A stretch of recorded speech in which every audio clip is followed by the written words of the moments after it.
So welcome to step 3 of the 12 Steps to Success programme. I'm really delighted to be here with Sabarul Islam today. Sabarul Islam, a teen-trepreneur, not just an entrepreneur, but a teen-trepreneur from the age of just 14, a global motivational speaker having spoken at over 600 events worldwide, and author of the best-selling books The World at Your Feet and Young Entrepreneur World. With Sabarul becoming a junior trader at 16 and his inspiring book selling over 60,000 copies to date, Sabarul launched his Teen-trepreneur board game at 18 years old to educate young people about business, which has sold to over 550 schools in the UK and in 14 countries worldwide. By 20, Sabarul set up Teen Speakers, a speakers bureau consisting of 38 of the world's most successful and influential young people, all under 25, striving to empower youth worldwide with a message that Generation Y has what it takes to be successful.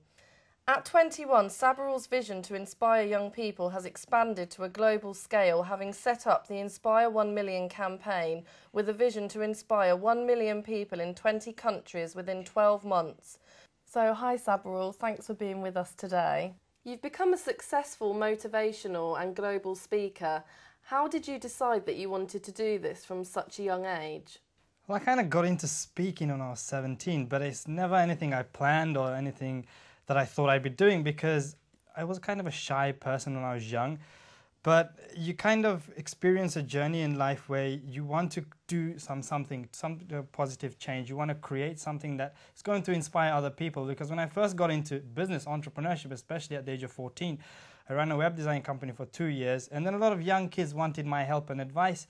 And I thought, okay, how do I get this message out across to the young people?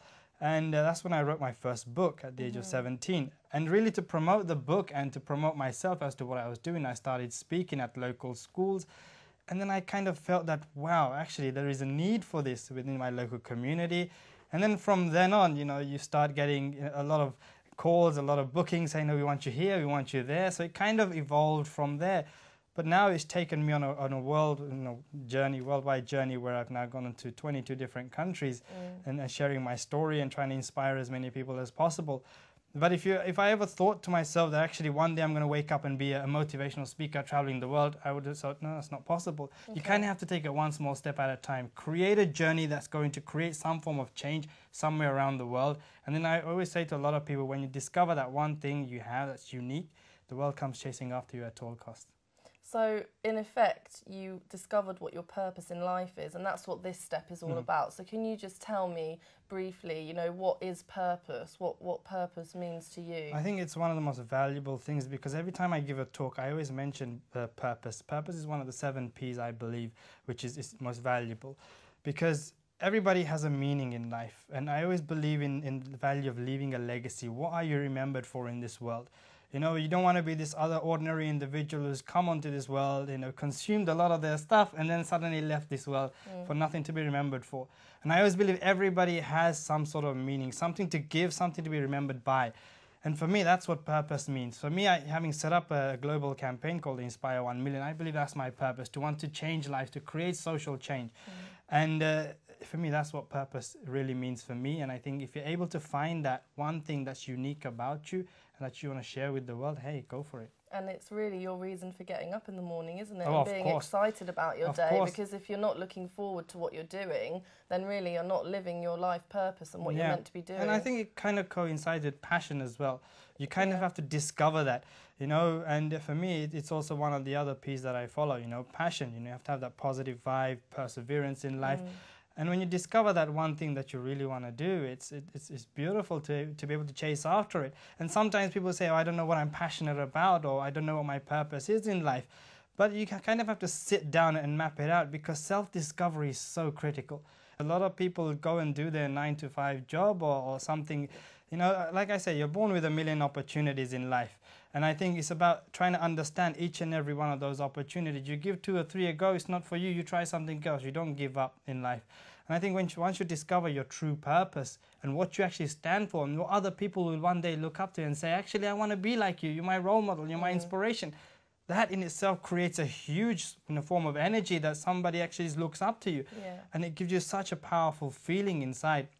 So when you do discover your purpose and you follow your passion in life, you'll actually let go of everything else that's trying to hold you back and say, actually, wow, I can go on some form of adventure here. And it takes you on an incredible journey in life. So are you saying that it's possible to make a career and actually make money from doing something you love? I'm doing it right now. You know, Okay. to think that when I was young, I'd be sitting in front of a camera and talking to you. It's like, Aren't you wow. lucky? Yeah, it's fantastic. But I think once you're able to find that passion in life, your purpose, and if you're able to make money out of it, brilliant. That's win-win all the way around. But if you don't find a way of generating income out of it, that's not to say you don't follow it. That's to say that, okay, do something else on top. Because for me personally, I don't just have one specific career field. You know, everybody says you're an entrepreneur, you've written books. Yeah, entrepreneur, written books. I started trading in the stock market. I've now got my own TV series. I'm a presenter. This, that, and everything. So you try and give as many career fields a go as possible, and that way you're able to explore so many different things that you initially thought you weren't capable of doing. Yeah, okay. Some brilliant advice there. Thank you.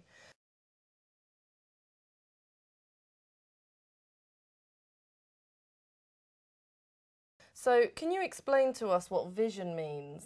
The vision is something you have wherever you want to go, wherever that final point is in your life where you actually want to say to yourself, this is where I want to head towards.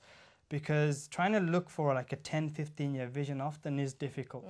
You know, whenever you're young, the stereotype will always say, I want to be a millionaire by the age of 20. That's not vision for me. For me, vision is once you've discovered whatever it is you want to be, whether let's say it's an astronaut or doctor or whatever, you want to cure 100 people, that's your vision in life. And to be able to achieve it, I don't believe in a to-do list to be able to do it, day by day, but a goal where, for instance, you wake up one morning and you think that, actually, this is what I need to achieve by the end of today. And that's what you follow.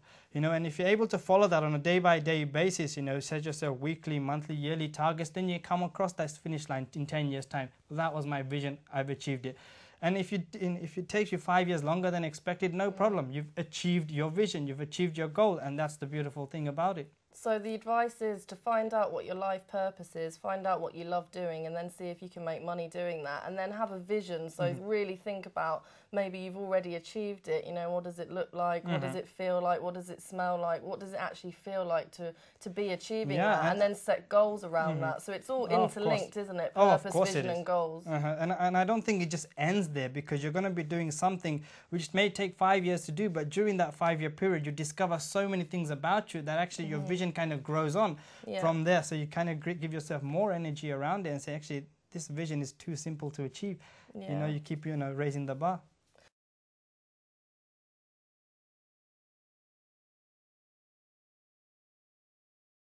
So what advice would you give to somebody who isn't sure what their purpose in life is? How can they go about finding that and finding out why they're on this earth, what they're meant to be doing? I think everything starts with self-belief. Because I always believe that, if you don't truly believe in who you are as an individual and what you're capable of doing, your strengths and weaknesses, then why should I and why should the rest of the world? Because people don't want to put their time and effort into supporting you become this somebody, whereas you believe that you're a nobody. You have to believe that you're a somebody who can go and achieve something in this world. And everybody leaves a mark one way or another, whether you know it, whether you're aware of it or not. But at the end of the day, it's about actually having this authority, and saying to yourself, actually, I can be this individual that I want to become. Yeah, there's going to be people holding you back, but that's only because they're jealous of what you have. Yeah. And at the end of the day, once you're able to find that one thing that's so unique and so extraordinary about you, you'll realize that actually you take away the stereotype that I need money to be able to set up businesses, or I need a huge organizational support to do. It's just a matter of local community support, believing in yourself, and that way you're shooting up to achieving great things, and the world comes chasing after you at all costs, and that's the most beautiful thing about it. So you've written many books. Can you tell us what they're about and how we can get hold of them? Well, the first book I wrote was called The World at Your Feet. Very simple, straightforward. Because I was 17 at the time, a lot of people asked me questions, how on earth do you become an entrepreneur and investor? I thought, bang, let me just write them something that's going to motivate them and inspire them through the eyes of a 17-year-old. When I first wrote the book, gosh, there were so many errors and mistakes, but that didn't stop me from actually going out and selling the book, to young people and saying, this is actually going to give you a platform to want to achieve your dream, want to achieve your goal. Because I'd rather give them some form of resource than have them have nothing at all. And that's the great thing about it. And the book's available everywhere on Amazon, etc., and Waterstones, wherever you go. And how many have you written? Well, I've written another one that came out called Young Entrepreneur World, which you, of course, I'm in it. feature in. And that's doing very well. Actually, in the first week, that sold over 10,000 copies in Africa, which I'm so happy about. And it's got so much interest globally. And that's, again, available on Waterstones and Amazon and all the retailers you can get access. So what has been the hardest moment in your life that you've had to overcome? Getting fired by my cousin. I think that has to be the most difficult. Fired by your cousin? Yeah, I got fired by my own cousin at the age of 13, and it hurt me so much because I always looked up to him as an individual, as a role model who I thought, yeah, I could be like him one day. You know, I cherished the ground he walked on, and then I go out to me, he gives me a job at the age of 13. What were you doing? His business was simply to design 12-month calendars for teachers in schools, so nothing great or anything. Oh, right, okay. So, I went out to him, got a job. I was the production director. He made me director straight away, so he didn't have to pay me a wage. And I was being this juvenile teenager thinking that, yeah, let me just sit back. He's my cousin. I'll make the money straight away, you know, and I'll get a pay. And I got fired after 2 weeks of being lazy. Yeah, and it didn't go down well. It was like suddenly hitting this brick wall in life, and actually I thought to myself, gosh, is my life really over? And the moral of the story is the fact that a lot of people do give up when they hit this brick wall in life. And I gave up, but it took me to realize, to have that epiphany as such, and actually wake up one day and say, actually, I'm more than that. I'm better than what he initially perceived me to be. You know, and a lot of people don't have that sort of, you know, epiphany or realization where actually they're much better than what he or she says initially about you, or you're terrible, you're this, you're that, and when people start pointing the finger at you. And that's life, that's what's going to happen. When you have some form of success, people will try and pull you down. But at the end of the day, if you believe in yourself so much that you want to prove people wrong, then it comes to a point, actually, you don't need their support. You can create another whole organization where people believe in your ideas, people believe in your vision, and that's the way to go forward. So what advice would you give to young people who are looking to set up their own business? I think it's more to understand, not directly just go into a business, say, I've got a great idea, I need money, blah, blah, blah. That's a stereotypical approach. I think the best way to go about it is finding self-discovery, you know, understanding more about you yourself. What are your strengths and weaknesses? Because I always, you know, share with a lot of young people, especially during the events I deliver, that whenever you want to achieve, whether it's business or not, any career field, you have to understand what is your true attributes. Because are you truly made for entrepreneurship, or actually are you, made to be a lawyer or a doctor, or somebody who can create some form of social change somewhere? You know, so you have to find out what your strengths are. And once you do that, jot them down on a piece of paper and develop a network of people who can support you. Because I don't believe that money makes anything happen. It's the power in people. Yeah. And a lot of people, who you know, not what you know, a lot of the time. Exactly. You know, and at the end of that's what makes the difference. Just before we finish, can you tell us what is your favourite quote? Well, I don't generally have many favourite quotes, but it's, you know, what I'm looking for isn't generally out there. It's always in me. So what I'm looking for isn't out there, it's in me. Oh, that's a lovely quote. Okay, well, thank you for your time today, Sabril. It's been brilliant meeting with you and discovering what purpose in life means, and I'm sure a lot of our young people have learnt loads from you. So thank you. I hope so. Oh, my pleasure.